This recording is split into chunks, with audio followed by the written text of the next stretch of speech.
பிரபல நடிகை பிந்து கோஷ் உடல்நலக்குறைவால் காலமாகி இருக்காங்க.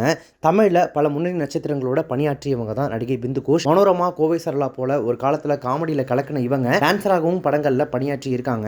இவங்க நடித்த முதல் திரைப்படம் களத்தூர் கண்ணம்மா. தமிழ் உள்பட பல்வேறு மொழிகளில் சுமார் 100 படங்களுக்கும் மேலே இவங்க நடிச்சிருக்காங்க. ஸோ பிந்து கோஷ் அவர்கள் ஆரம்பத்தில் ரொம்ப ஒல்லியான தோற்றத்தில் ஒரு ஹீரோயின் ஆகணும் அப்படின்ற கனவோடு தான் சினிமா துறைக்குள்ளே வந்திருக்காங்க. ஆனால் அடுத்தடுத்து இவங்களுக்கான வாய்ப்புகள் மறுக்கப்படவே சரி நகைச்சுவை நடிகை ஆகலாம் அப்படின்னு சொல்லி ட்ரை பண்ண இவங்க ஒரு பாயிண்ட் மேலே அதுக்குமே உடல் தோற்றம் நமக்கு வேறு மாதிரி இருந்துச்சுன்னா அதுக்காகவே நம்மளை பயன்படுத்துவாங்கன்னு சொல்லி தான் தன்னுடைய உடல் எடையை பல மடங்கு அதிகரிச்சிருக்காங்க. அதுவே பின்னால் அவங்களுக்கு வினையாக போயிடுச்சு அப்படின்னு சொல்லலாம். செல்வ செழிப்போட மகிழ்ச்சியாக வாழ்ந்து வந்த இவங்க உடல் எடை அதிகரித்ததன் காரணமாக தைராய்டு பிரச்சனை மற்றும் குடும்ப பொருளாதார சிக்கல்களால் வறுமை நிலைக்கு போயிருக்காங்க. சில ஆண்டுகளுக்கு முன்னாடி தான் கொடுத்த ஒரு பேட்டியில் கூட அவங்க மனம் திறந்து பேசும்போது இந்த சினிமாவுக்காக தான் நான் என்னையே அர்ப்பணித்தேன், இந்த சினிமாவுக்காக தான் நான் எப்படியாவது வாய்ப்பு கிடைக்கணும்னு சொல்லி என்னோட உடல் எடையெல்லாம் அதிகரித்தேன். ஆனால் இந்த சினிமா நான் எதிர்பார்த்த வாய்ப்புகளை எனக்கு கொடுக்கல. ஒரு சில படங்கள் நடித்தேன், ஆனால் அது வழியாக நான் எதிர்பார்த்த கதவுகள் திறக்கலை அப்படின்னு சொல்லி ரொம்பவே மனம் நொந்து பேசியிருப்பாங்க.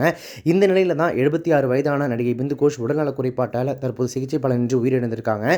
இவங்களுடைய மறைவிற்கு திரைப்பிரபலங்கள், பொதுமக்கள் உள்பட பலரும் இரங்கல் தெரிவிச்சுட்டு வந்துட்டு இருக்காங்க.